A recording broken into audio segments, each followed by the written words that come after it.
Everyone, I hope you all are good. देखिए friends, आज की वीडियो के अंदर हमने यूटैट के रिगार्डिंग ऐसे कुछ डाउट्स को लिया है जो कि हमारे काफ़ी सारे स्टूडेंट्स के हैं और हो सकता है कि भाई ऐसे डाउट्स आपके अंदर भी रहे हों, तो इसलिए हमने पूरी कोशिश करी है कि हम इस तरह के सभी डाउट्स को आज इस वीडियो के अंदर क्लियर करेंगे। देखिए फ्रेंड्स, हमने यूटैट के रिगार्डिंग एक पूरी डिटेल वीडियो भी बनाया हुआ है।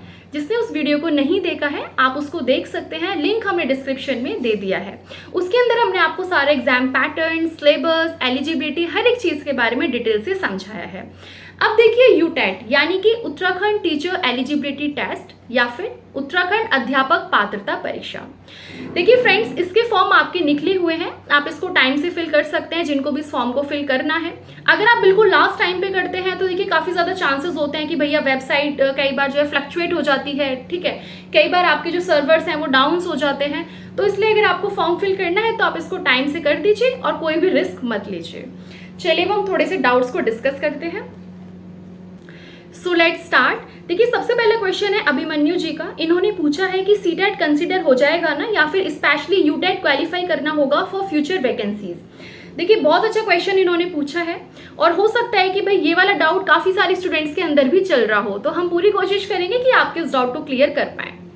देखिए फ्रेंड्स, ऐसे स्टूडेंट्स जो कि उत्तराखंड के अंदर टीचर बनना चाहते हैं, अध्यापक बनना चाहते हैं, और भाई ऐसे स्टूडेंट जिन्होंने अपना सीटेट क्वालिफाई किया हुआ है, देखिए उनको कोई भी नीड नहीं है कि वो अब यूटेट दें। यानी कि नोटिफिकेशन के अंदर आपका क्लियरली मेंशन है कि भाई जो सीटेट क्वालिफाई स्टूडेंट्स हैं, ठीक है, वो एलिजिबल हैं आने वाली वैकेंसीज के अंदर, समझे।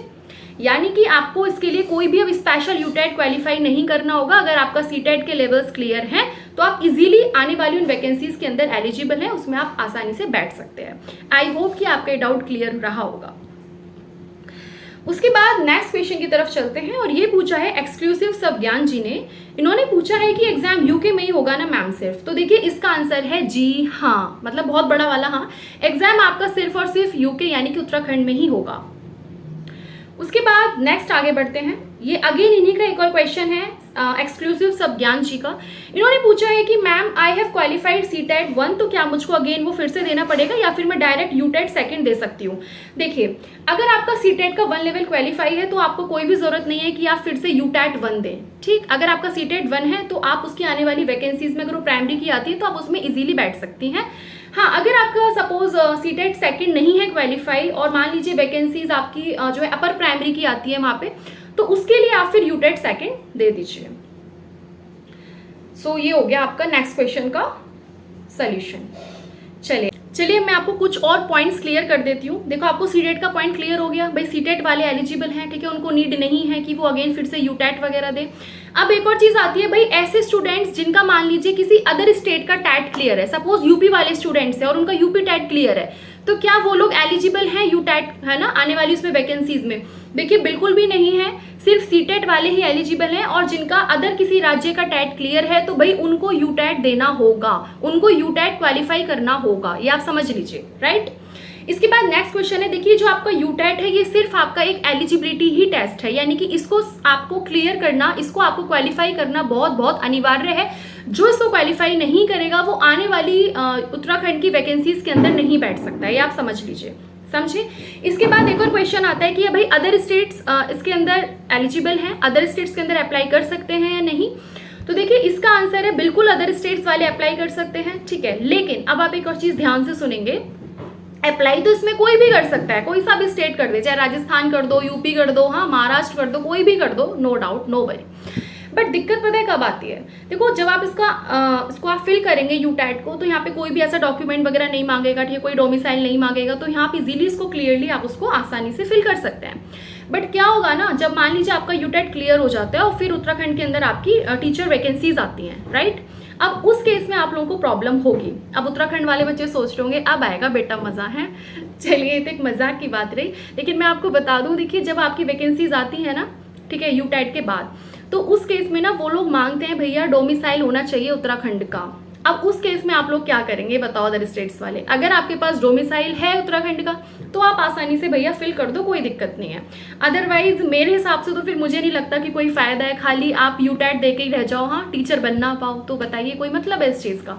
तो इसलिए बेटर है कि भैया अगर डोमिसाइल हो उत्तराखंड का तो आप बिल्कुल फिल कीजिए, ठीक है, क्योंकि जब वैकेंसीज आएंगी तो भैया वो कुछ उसके पैरामीटर्स उन लोगों के रहते हैं। आप ये मत सोच के खुश हो जाइए कि भैया आपने बस यूटेट दिया और अब तो आप टीचर बन गए उत्तराखंड में, वाह हैं, ऐसा नहीं होता ना।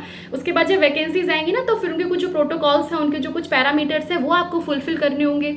वो उसमें मांगते हैं कि भैया डोमिसाइल है उत्तराखंड का, नहीं तो दिखाओ, उस केस में फिर मज़ा आएगा आप लोगों को। तो इसीलिए भाई अगर अदर स्टेट्स वाले फिल कर रहे हैं तो फिर वो ये सारी चीज़ें सोच के करें कि फ्यूचर में आप लोगों को कोई प्रॉब्लम नहीं होनी चाहिए। अदरवाइज अदर स्टेट का ऐसा कोई इशू नहीं है, बिल्कुल वो लोग फॉर्म फिल कर सकते हैं। हाँ, ऐसे स्टूडेंट्स की भाई जो लाइक उत्तराखंड में हैं बट उनके जो पेरेंट्स हैं वो मान लीजिए किसी अदर स्टेट में जॉब वगैरह कर रहे हैं तो उनका डोमिसाइल तो उत्तराखंड का ही है ना, तो वो बिल्कुल फिल कर सकते हैं, है ना। बाकी अदर स्टेट थोड़ा सोच समझ के कीजिए, पता चला सिर्फ यूटाइट दे के ही रह गए हैं फिर तो कोई मतलब ही नहीं है। तो बस ये वाली चीज़ें कुछ पॉइंट्स थे मुझे जो कि आपके साथ डिस्कस करने थे ताकि आप लोगों को थोड़ी सी चीज़ें पता चले, राइट। इसके अलावा सिलेबस वगैरह आप लोगों को पता ही है, आप लोग अपनी अच्छे से तैयारी करना स्टार्ट कर दीजिए। और आप लोगों का एग्ज़ाम रहेगा। हाँ, अब मेन बात आती है इसकी एग्ज़ाम डेट की कि भाई क्या इसकी एग्ज़ाम डेट रहेगी। तो देखिए अभी आप सुन लीजिए, जो अभी तक के हिसाब से 30 सितंबर इसकी एग्ज़ाम डेट है, यानी 30 सितंबर 2022। अब अगर ये कुछ आगे पीछे करते हैं एग्जाम डेट में तो वो आपको हम इन्फॉर्म कर देंगे, बट अभी तक के हिसाब से 30 सितंबर इसकी एग्जाम डेट रहेगी, राइट। तो आप लोग अपनी पढ़ाई स्टार्ट कर दीजिए और यूटेट को क्लियर कीजिए, उसके बाद आने वाली वैकेंसीज के अंदर आप लोग बैठिए, समझिए। सो ये थे आपके कुछ डाउट्स वाले पॉइंट। बाकी आपका जो एग्जाम रहेगा वो हम बता ही चुके हैं भैया, टोटल 150 क्वेश्चंस रहेंगे, 150 मार्क्स के रहेंगे, कोई नेगेटिव मार्किंग नहीं रहेगी और 2.5 नंबर का पेपर रहेगा। पूरा पेपर पैटर्न जैसे सीटेट में आपके सब्जेक्ट्स आते हैं सेम इसी तरीके का है, कोई इसके अंदर चेंज नहीं है। बाकी जो क्वालिफाइंग मार्क्स इसके अंदर है भैया, जनरल कैटेगरी 90, ठीक है, 150 में से 90 पे क्वालिफाई है, ओबीसी कैटेगरी 75 और SC/ST कैटेगरी 60। ये आप बस थोड़ा सा ध्यान रखेंगे। बाकी अगर आपको कोई भी डाउट रहता है तो आप हमको कमेंट सेक्शन में भी पूछ सकते हैं। और तब तक के लिए आप लोग अपना ध्यान रखेंगे, खुश रहेंगे, स्वस्थ रहेंगे, मस्त रहेंगे, मुस्कुराते रहेंगे और दबा के पढ़ते रहेंगे। Thank you.